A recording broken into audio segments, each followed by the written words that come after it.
There is a particular kind of tiredness that does not look dramatic from the outside. You still answer messages, you still show up, you still smile at the right moments, soften your voice, say you're fine, make things easy, make things smooth, make things comfortable. But inside, something in you is quietly collapsing under the weight of being the one who never asks for too much. The phone lights up, and for a second your body moves before your mind does. A message, a notification, a sign that you are still remembered, still wanted, still safe in someone else's attention. Then the screen goes dark again, and the room feels a little emptier than before. Not because anything terrible happened, because nothing happened. And somehow, that has become the pattern. You have learned how to be low maintenance so well that even your own needs began to feel inconvenient. You became the woman who does not complain, the woman who does not need much. The woman who can adapt, who can wait, who can understand, who can make excuses for other people's distance. The easy woman, the one who does not create pressure, the one who makes life simpler for everyone else. And at first, that probably felt like maturity. It felt graceful. It felt feminine. It felt like strength to be the one who could handle things without making them into a scene. You told yourself that being easy to love would make love stay.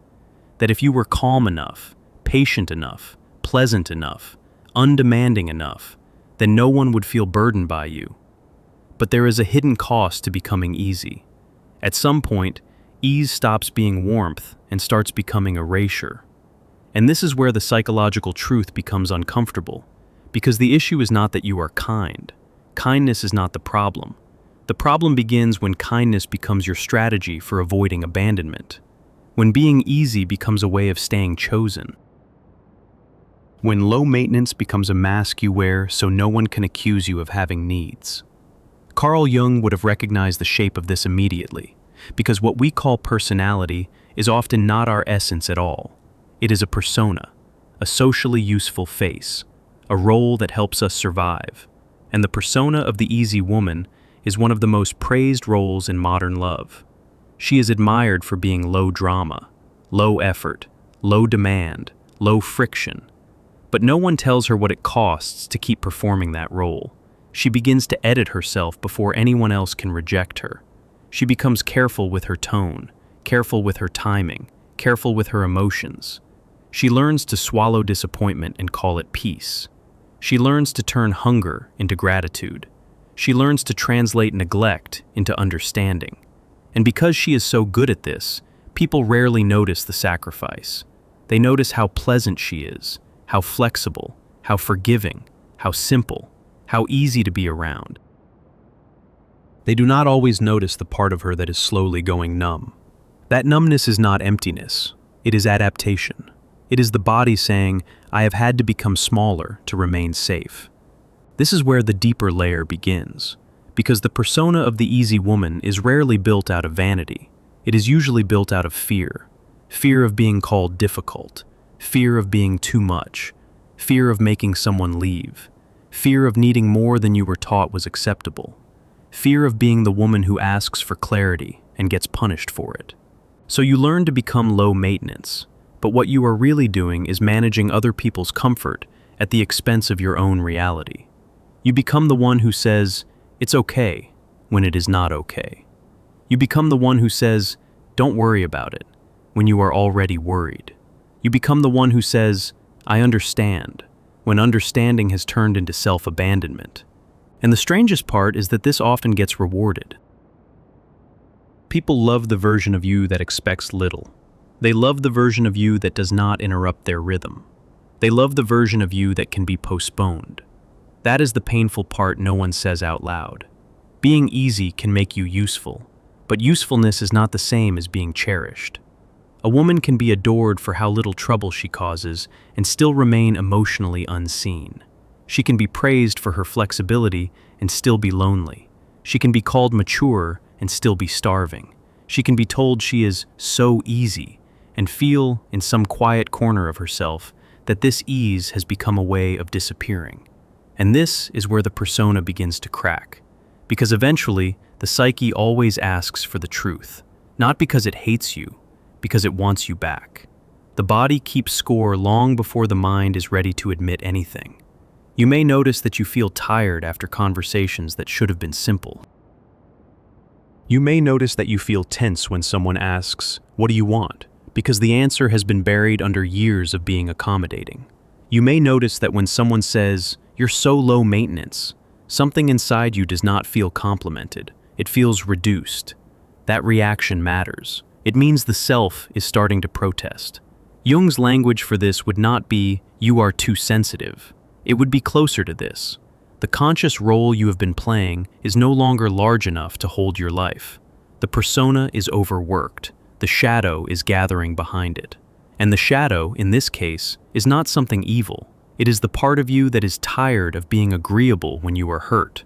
The part that is tired of smiling when you want to leave. The part that is tired of being easy when you are actually exhausted. This is one of the most important moments in a woman's inner life. Because the shadow of the easy woman is often resentment, not ugly resentment. Not cruel resentment, human resentment.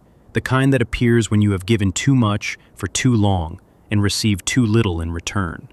The kind that appears when your own needs have been sitting in the hallway like a guest no one invited inside. The kind that appears when you realize you have been making yourself convenient to people who never had to become considerate. And if you do not meet that resentment consciously, it can harden into bitterness, or silence, or a strange flatness that looks like calm from the outside but feels like grief from within. That is why this topic matters so much, because the easy woman is not just a relationship pattern. It is a psychological arrangement. It is a way of surviving attachment by becoming low friction. It is a way of hoping that if you never ask for too much, no one will leave. It is a way of trying to secure love through self-minimization. But love that depends on your disappearance is not love you can live in. It may look peaceful at first. It may even look elegant. But over time it becomes a room with no windows. Quiet, neat, and slowly airless. You begin to confuse being undemanding with being lovable. And then one day, perhaps without any dramatic event, you notice something small that changes everything. You are sitting with someone, and you feel the familiar urge to smooth over a silence that was not yours to fix. Or you are waiting for a message that never comes, and your first instinct is not anger, but self-correction. What did I do? Was I too much? Did I ask for something inconvenient? Should I have been easier? That is the old complex speaking. The abandonment complex does not always arrive as panic. Sometimes it arrives as politeness.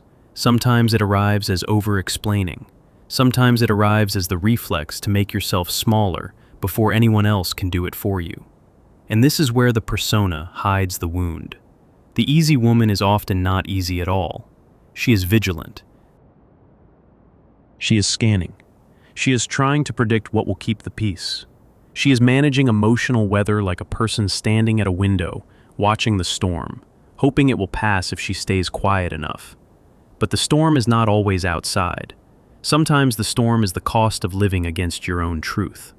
If this is naming something you have never been able to say out loud, pause for a moment and let the sentence exist inside you. I am tired of making myself easy to keep other people comfortable. That is not selfish. That is the beginning of honesty. And honesty changes the whole structure. Because once you see the persona, you can no longer fully trust it. You can still use it when needed, but you stop confusing it with your identity. You start noticing the difference between being kind and being available to everyone, between being flexible and being abandoned, between being low maintenance and being low priority. That distinction matters. A woman who is truly grounded does not need to be difficult to have standards. She does not need to become cold to have boundaries. She does not need to punish people to protect herself. She simply stops negotiating her reality as if her needs are an inconvenience. That is individuation in ordinary life. Not a grand spiritual performance, not a dramatic reinvention, just the slow, painful, liberating act of becoming unable to betray yourself quite so easily. And yes, this will feel uncomfortable at first, because when you stop being the easy woman, some people will react as if you have changed. In a sense, you have. But what they are really reacting to is the loss of access to the version of you who made their life effortless. They may call you sensitive. They may call you demanding. They may say you used to be different. They may imply that you have become harder to please, less relaxed, less fun, less simple. But often what has happened is far more honest than that. You are no longer hiding your needs behind a smile. And people who benefited from your self-silencing often experience that as a problem. This is where projection enters the picture. When someone meets your persona, they do not meet your full reality. They meet the role. They meet the pleasant surface. They meet the woman who makes things smooth. Then, they project onto that role whatever they need: ease, warmth, flexibility, emotional labor, forgiveness, availability. They do not always see the person underneath, and if you have been trained to prefer being projected upon over being truly seen, that can feel safer than it is. Because being seen requires risk. Being seen means someone may encounter your boundaries, your disappointment, your intensity, your complexity, your number. The persona of the easy woman avoids that risk by presenting a simplified self. But simplification has a price. It keeps intimacy shallow. It keeps truth postponed. It keeps your real needs in exile. And eventually, the unconscious begins to compensate. You may find yourself suddenly irritated by things that never used to bother you. You may feel a strange urge to withdraw. You may start fantasizing about disappearing. Not because you are cruel, because some part of you is trying to reclaim the territory that has been given away too cheaply. This is not the moment to shame yourself. This is the moment to listen. Carl Jung understood that the psyche seeks balance. If one side of life has been overdeveloped, the opposite will emerge, sometimes awkwardly, sometimes dramatically, to restore wholeness. A woman who has spent years being easy may eventually discover a harder edge in herself. Not a mean edge, a clear one, a boundary, a refusal, a new capacity to disappoint others without collapsing into guilt. That is not the death of femininity. It is the death of performance. And there is a profound difference. Because femininity is not the same as self-erasure. Softness is not the same as surrendering your voice. Being accommodating is not the same as being endlessly available. The healthy feminine does not beg to be chosen by reducing herself. She stands in her own center. She can be warm without being porous, kind without being consumed, open without being careless with her own heart. The easy woman persona often begins as a survival strategy, but it becomes a prison when you keep living in it after the danger has passed. You may not even know the danger has passed. That is part of the tragedy. The body can remain loyal to an old environment long after the environment has changed. So you keep behaving as if you must remain low maintenance to deserve love, even when the people around you are not asking for your sacrifice. The old rule persists because it once protected you. But what protected you once may now be limiting you. This is why some women feel strangely anxious when they begin to ask for more. It is not only fear of rejection. It is fear of identity collapse. If I am no longer the easy one, then who am I? If I stop smoothing everything over, will I still be loved? If I stop being the one who adapts, will I still belong? If I stop making myself small, will there be room for me at all? These are not shallow questions. They go straight into the architecture of the self. And the answer cannot come from other people, not really. No amount of reassurance can replace the deeper work of becoming internally anchored. That is why the real shift is not, how do I get people to value me more? The real shift is, why did I learn to value myself less when I was easiest to handle? That question opens the door. Behind it, you may find childhood patterns, family roles, early emotional training, moments when your needs were inconvenient, moments when you learned that being pleasant kept the peace, moments when you realized that asking for too much made you feel unsafe. The psyche remembers all of it. It stores the lessons in posture, tone, timing, and instinct. So the easy woman is often not a choice in the casual sense. It is a compulsion dressed as personality. And once you see that, you can begin to loosen it. Not by becoming extreme, not by swinging into coldness, not by turning boundaries into a performance, The goal is not to become difficult for the sake of it. The goal is to become real. Real women are not always easy to manage. Real women are not always immediately available. Real women have preferences, limits, moods, standards, and a sense of what costs too much. Real women do not confuse peace with silence when silence is actually suppression. There is a quiet power in being less available to what depletes you. And this power does not come from ego inflation. It comes from self-respect. The ego, in Jungian terms, is the center of conscious identity, but it is not the whole self. When the ego has been organized around being easy, it may resist any move toward boundary because boundary feels like danger. Yet the self is larger than the persona, larger than the fear, larger than the old role. The self wants wholeness, not performance. It wants alignment, not approval. That is why your discomfort is not a sign that you are doing something wrong. Sometimes discomfort is the sign that you are finally doing something new. You may notice this in small moments before you notice it in big ones. The first time you do not immediately reply. The first time you say, "I need to think about that." The first time you let a silence remain instead of rescuing it. The first time you admit, "That doesn't work for me." The first time you stop rushing to be reassuring. These moments may feel tiny, but psychologically, they are enormous. They are the first cracks in the persona, and through those cracks, something more honest begins to breathe.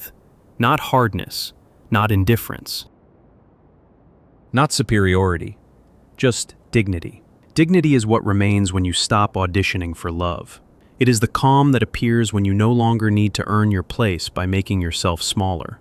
It is the steadiness of a woman who can tolerate being misunderstood for a while because she is no longer betraying herself to avoid it. This is where many people get the meaning wrong. They think the opposite of being low maintenance is being demanding, but the opposite is not demand. It is self-knowledge. A woman who knows herself does not need to inflate her needs. She simply recognizes them. She does not weaponize them. She does not apologize for them. She does not hide them behind a performative smile and then secretly resent everyone for failing to read her mind. She becomes direct enough to be clear and calm enough not to panic when clarity reveals incompatibility. That kind of woman is not easy in the old sense. She is integrated, and integration changes everything. Because once you are integrated, you stop using ease as currency. You stop offering your flexibility as proof of worth. You stop trying to be so agreeable that no one can accuse you of having a spine. And strangely, this often makes your presence more peaceful, not less. Not because you are performing calm, but because you are no longer at war with yourself. That internal war is exhausting. The effort of being easy is often invisible, but it is relentless. It takes energy to monitor your own needs. It takes energy to minimize your pain. It takes energy to keep saying yes when your body is already saying no. It takes energy to remain pleasant when something in you is grieving. No wonder so many women feel drained without knowing why. They are not merely tired from life. They are tired from acting as if they have no claim to it. And the moment you begin to reclaim that claim, guilt often appears. This is important. Guilt does not always mean you are doing something wrong. Sometimes guilt is simply the nervous system reacting to a new boundary. It is the feeling of breaking an old contract. The old contract said, "Be easy, be adaptable, do not create problems, do not ask for more than you can justify." When you begin to honor yourself, the contract protests. That protest can sound like, "You're being selfish." It can sound like, "You're overreacting." It can sound like, "You used to be so easy to love." But easy to love for whom? And at what cost to you? The question is not whether you can remain low maintenance and still be respected. The question is why you ever had to become low maintenance to feel safe in the first place. That is the deeper wound. And when you touch it, you may feel grief. Real grief. For the years spent translating your own hunger into silence. For the times you mistook being convenient for being loved. For the moments you thought your softness was the reason people stayed, when sometimes it was simply the reason they did not have to try. Grief is not regression here. It is honesty. It means the persona is no longer enough. And that is a good sign, even if it hurts. Because when the persona loses its absolute power, the person underneath can finally begin to emerge. She may be slower to please, less eager to smooth things over, more aware of her own body, more sensitive to inconsistency, less willing to call neglect space, less willing to call emotional laziness comfort. She may even surprise herself. That is what happens when the shadow is integrated. It does not make you harsher. It makes you whole enough to tolerate your own truth. The resentful part softens because it is no longer being ignored. The needy part softens because it is no longer being shamed. The part that wanted to be chosen without having to ask for anything finally learns that real closeness does not require self-erasure. And if you are still in the middle of this shift, there is no need to rush it. You do not have to become a new woman overnight.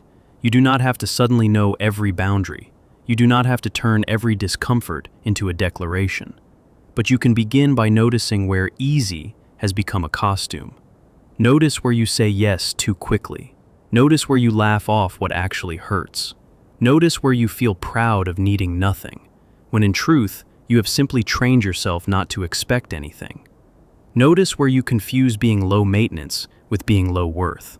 That last one is the real wound many women carry. Because if you have spent years being praised for not asking for much, it can feel almost dangerous to ask for more. More honesty, more consistency, more effort, more care, more reciprocity, more respect. But asking for more is not greed, when what you are asking for is basic emotional reality. A woman does not become difficult when she stops settling for crumbs. She becomes visible, and visibility can feel terrifying if you have built your safety around being easy to overlook. This is where the old persona tries one last defense. It whispers that if you become more honest, you may lose people, and that is possible. Some people will not stay when you stop making their life effortless. Some will prefer the version of you that never interrupted their comfort. Some will only love the woman who never asked them to rise. Let them reveal themselves. That is not loss. That is information. Because the point of self-respect is not to force everyone to approve of you. The point is to stop calling self-abandonment love. When you see that clearly, the whole emotional landscape changes. You no longer move through love like a woman trying to be easy enough to keep. You move through it like a woman who knows that being met matters more than being manageable. And that is a different life. The mirror changes when the role changes. The woman who once looked at herself and asked, "Am I too much?" begins to ask a better question. Why did I think I had to be less? That question opens the door to the self. Not the self that performs, not the self that pleases, not the self that edits, the deeper self. The one that knows when a room is costing too much. The one that knows when a smile is becoming armor. The one that knows when being easy is no longer kindness, but a quiet form of disappearance. There is a moment, often subtle, when you realize you do not want to be the woman who is praised for needing nothing. You want to be the woman who is safe enough to need, safe enough to speak, safe enough to take up space without apologizing for the shape of her life. That is not a narcissistic demand. It is a human one.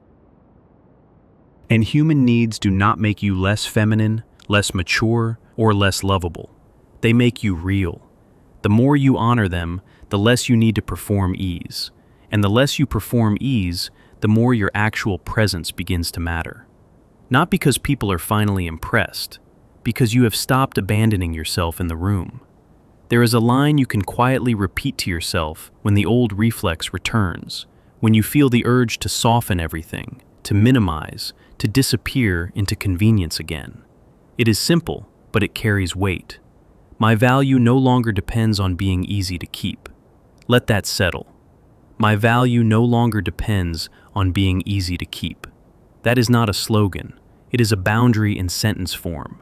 And once that boundary becomes real, you begin to notice how much of your life was organized around the fear of being too much for other people's comfort. You notice how often you chose the path of least disruption instead of the path of truth. You notice how much energy went into making yourself low maintenance when what you really needed was to be deeply, honestly met. The room does not change all at once. The phone still goes quiet sometimes. The mirror still reflects the old habit before the new one fully takes root. The body still flinches when it expects disappointment. But now there is a witness inside you who sees the pattern. And that witness is the beginning of freedom. Because once you can see the persona, you no longer have to obey it blindly. Once you can name the cost of being easy, you can stop paying it in full.